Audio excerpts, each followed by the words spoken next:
This is your mother speaking. Have you ever heard that voice before? And how far back does it date hearing that voice?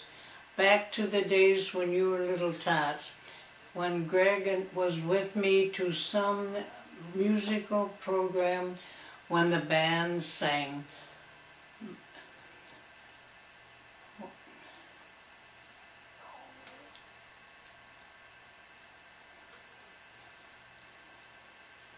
How deep it is to hear his voice singing in a concert. It stays with me forever. And then was Paula asking, do berries really have gopher guts? And her little face was right up to mine with worry but demanding to know, do berries really have gopher guts? And then there was Kevin, who heard anything funny from the rest of the group would roll right off his little chair on his little round butt. And that happened many times. And Sydney, when we'd say, Sydney, what is running across the lawn? She would say, Geo squeal. And so the years passed, and there were troubled times in our lives, very troubled times. And I would go to bed at nights and check the beds of the others, and they were deserted. They were gone. They were deserted. But sometime later, when things fell in place, Greg would say to me, I was nuts then. I took that to be a compliment, and it was to my heart.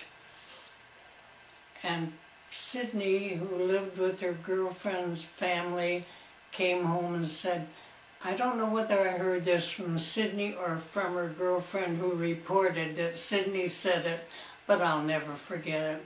So the message was, Mom, I've made a mistake and I'll live every week of my life making up for it. And she has. She's done just that.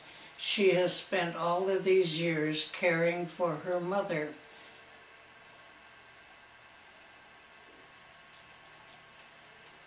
And then we go on further when we're grown and all, and it comes time to divvy up the berries under our treat bowls.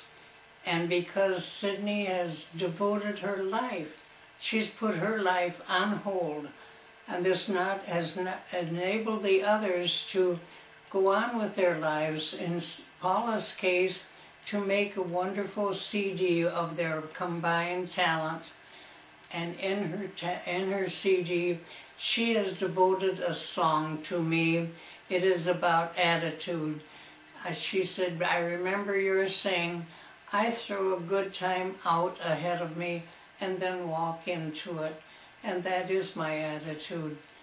And she remembers that, and I'm grateful. When it comes to the berries under your cups, you know, your treat bowls, I remember Sydney saying, Mom, if you ever run out of money, Ron and I will care for you. And you know what? That gave me great comfort. And I'm glad I haven't run out of money. At least we don't intend that I will have. And I can divide with you kids something. Because many of the parents that live where I do are supported entirely by their children. And this will not be our case. And because of her devotion and care through all these years, enabling the rest of you to lead normal lives, I think that I've decided and know that I have decided that 50% of my money left should rightly go to Sydney. And then the other half would be divided 3 times among the 3 of you, a third of each of the half to each of the third of you. And there it is, tucked in your cereal bowl, treat bowl with love.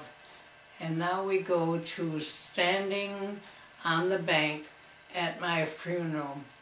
And while the 4 of you are standing on the bank and looking into that water, it's like a hymn to me, some hymn that had to be sung.